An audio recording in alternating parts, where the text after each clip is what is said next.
This is Dave Meltzer with Entrepreneurs, the Playbook, and I have a special media entrepreneur, Charles Payne, host of Making Money with Charles Payne on Fox.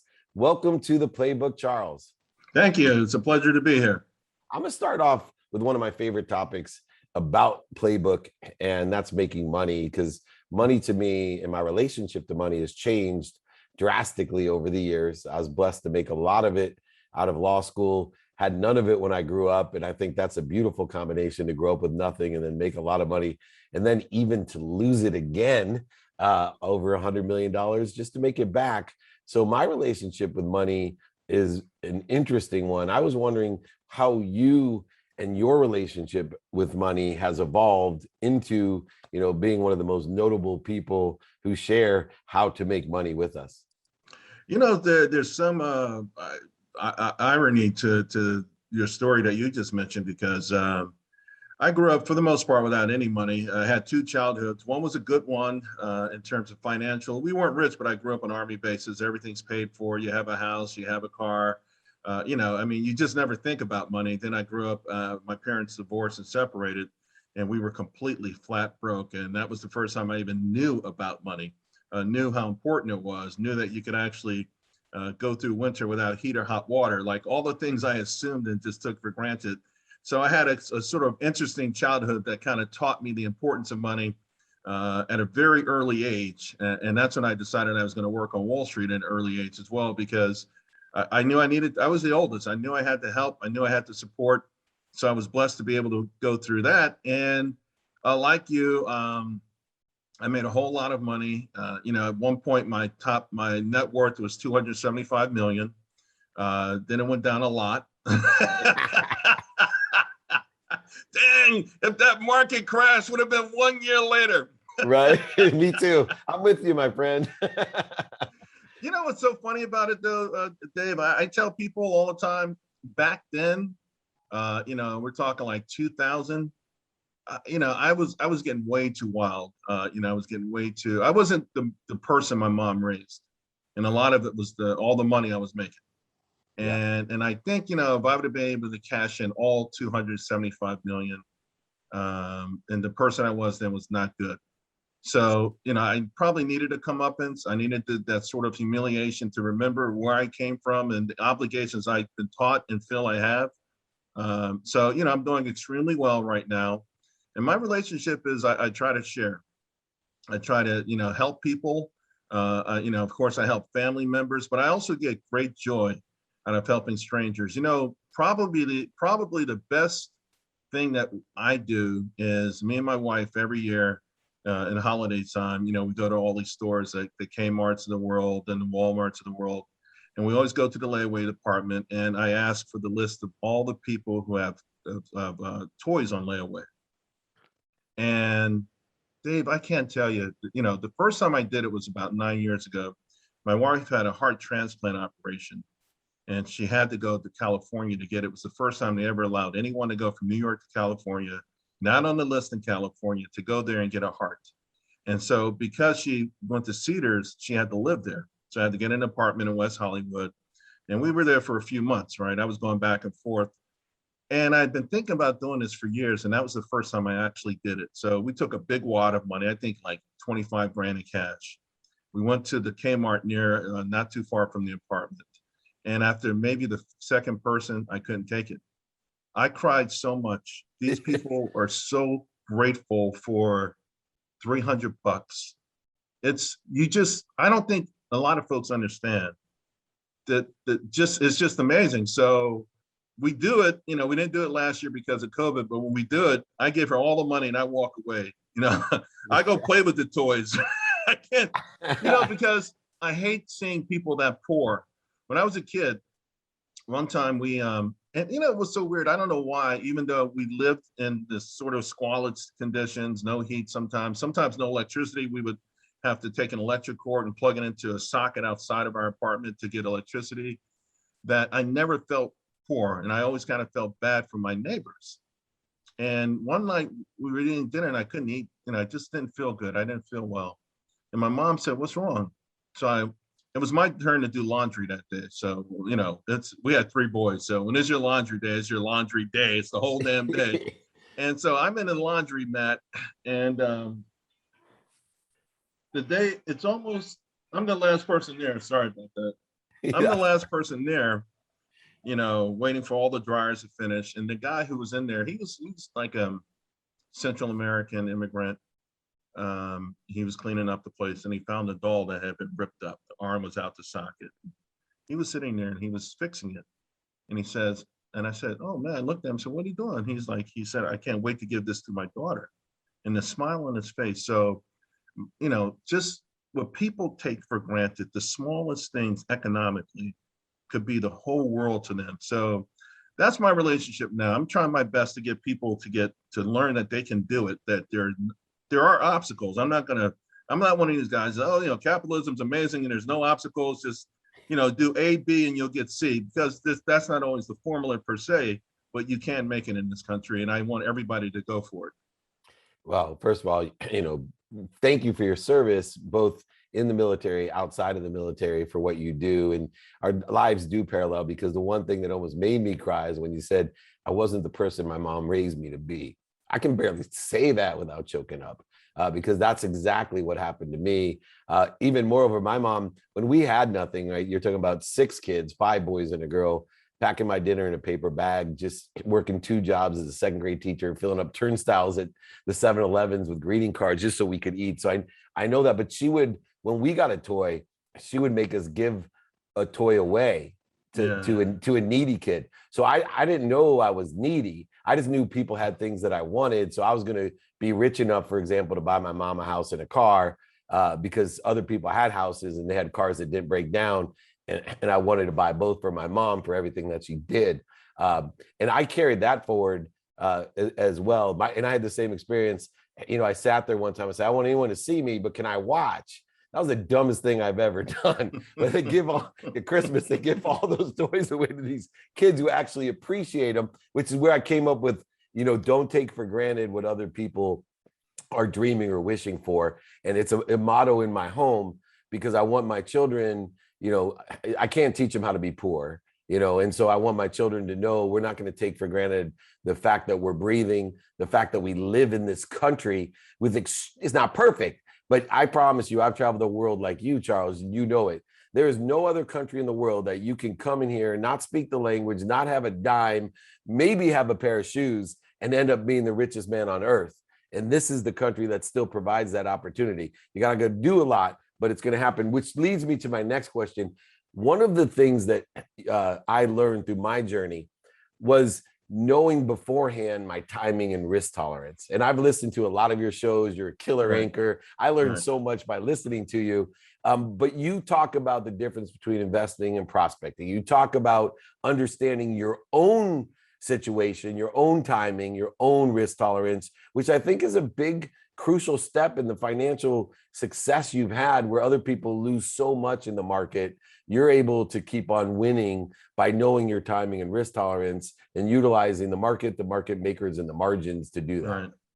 Well, you know, David, to that point, it's hard for people to know until they get in there, right? You know, it's like the old Mike Tyson saying, everyone's got a plan until they get hit in the mouth, right? And then there are people, you know, staying with the boxing analogy. I'm a huge boxing fan, and there's a guy who just lost his title over the past weekend.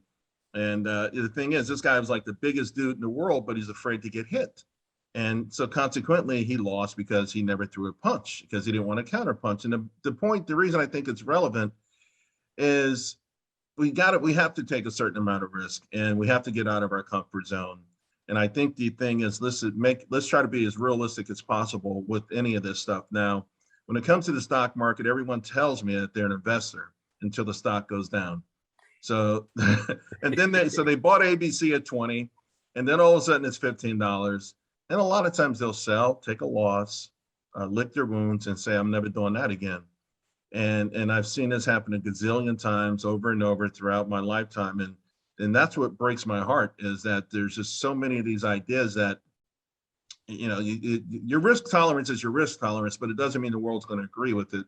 So it's good to know it, but you also have to be realistic. And And so for me, with the time frames, I'm not, a 5-year plan guy or a 10-year plan guy. I am a guy who, I do have goals though, and I do try to make incremental steps toward those goals.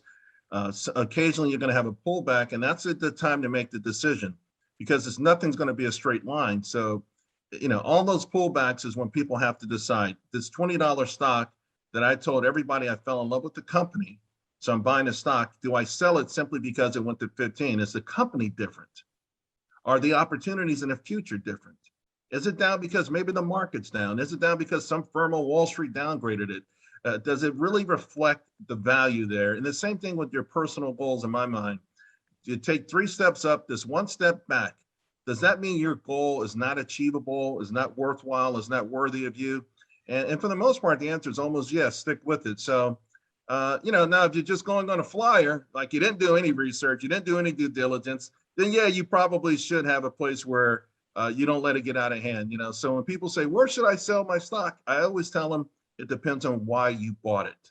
If you bought it believing in a particular story, you did a fair amount of due diligence, and you think over the next 4 years, everyone's going to have this in their house, then you got to hold it. But if you bought it because you heard a tip in the elevator, then you know what? Maybe a 5% stop is a good thing. Awesome. And then, everyone sees you as a stock expert, as a market maker yourself and a market expert. But I know you are diversified as much as anyone else. What types of percentages of diversification for you create a stable foundation economically? Right now, I have 5% of my assets in gold, hard gold, mostly bars. They don't do much. Got them in a safety deposit box, and I visit them once a year. Not very conversational, but they do shine. I haven't bought crypto yet, but I will. I'll probably buy, one of the top ones, a Bitcoin or Ether, and then something really, really crazy, like the moonshot kind of thing. The one that's a penny, yeah.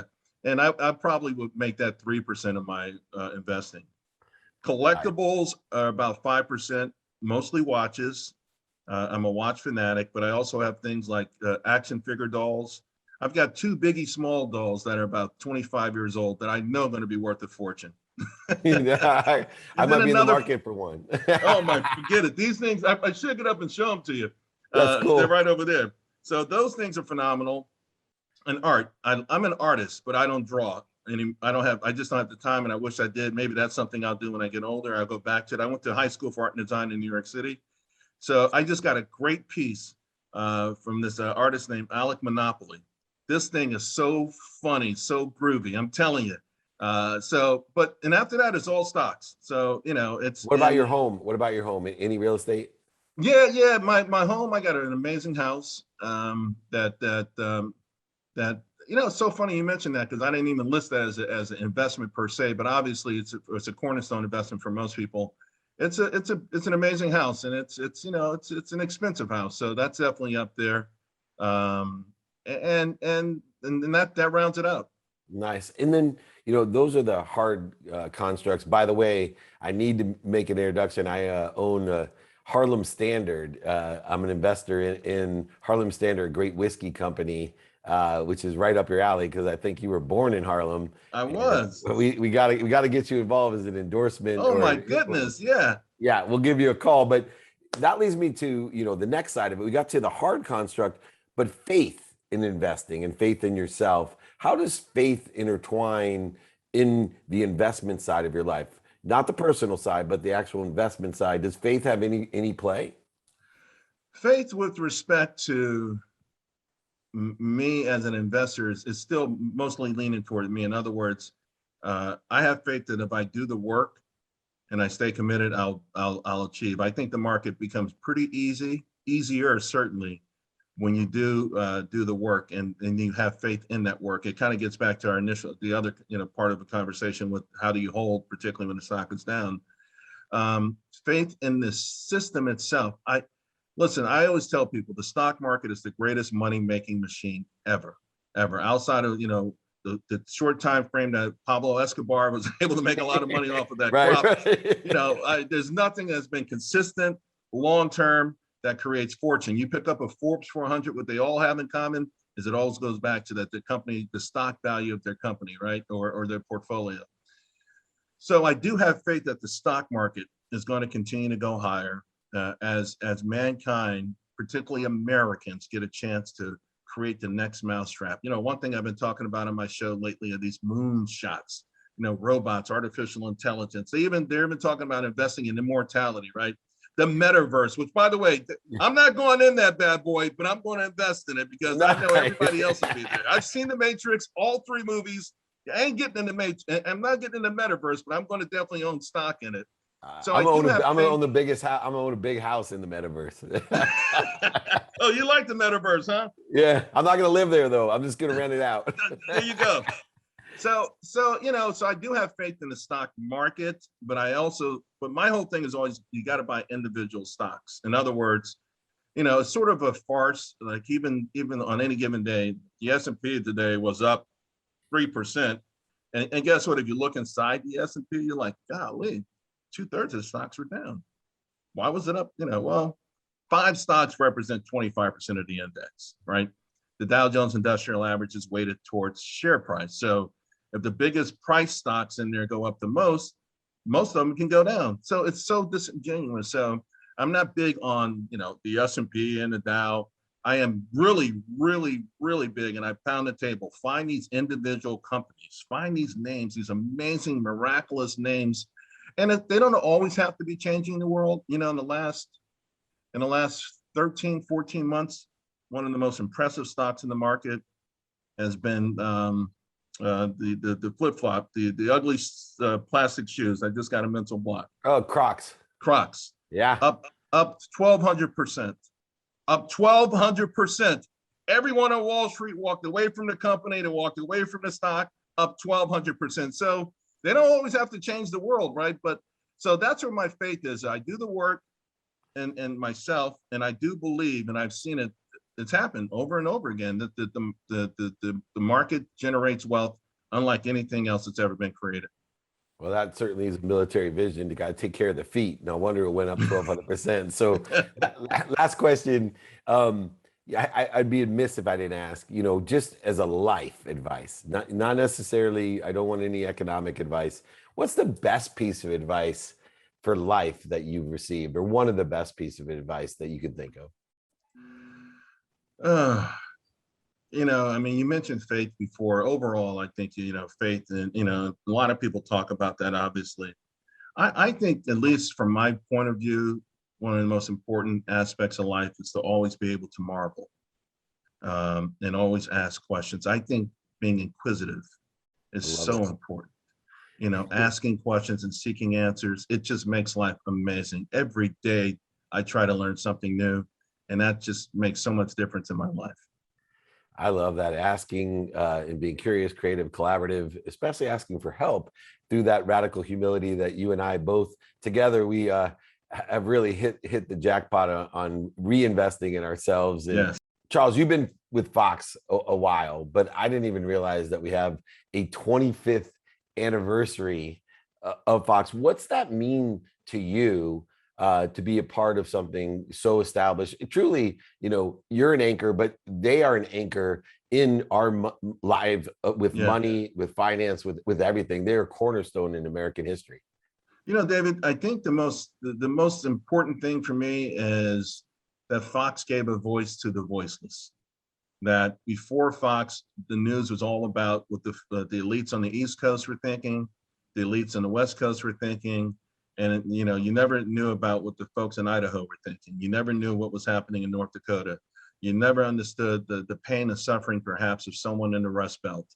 And it gave them a voice. It gave them a platform. You know, everyone these days talks about having a platform or using a platform, or Andy Warhol's 15 minutes of fame, all that stuff. People want to be heard, and they've got ways of being heard, but nothing like this. This is a megaphone for the people that are voiceless. And that's what I've always appreciated.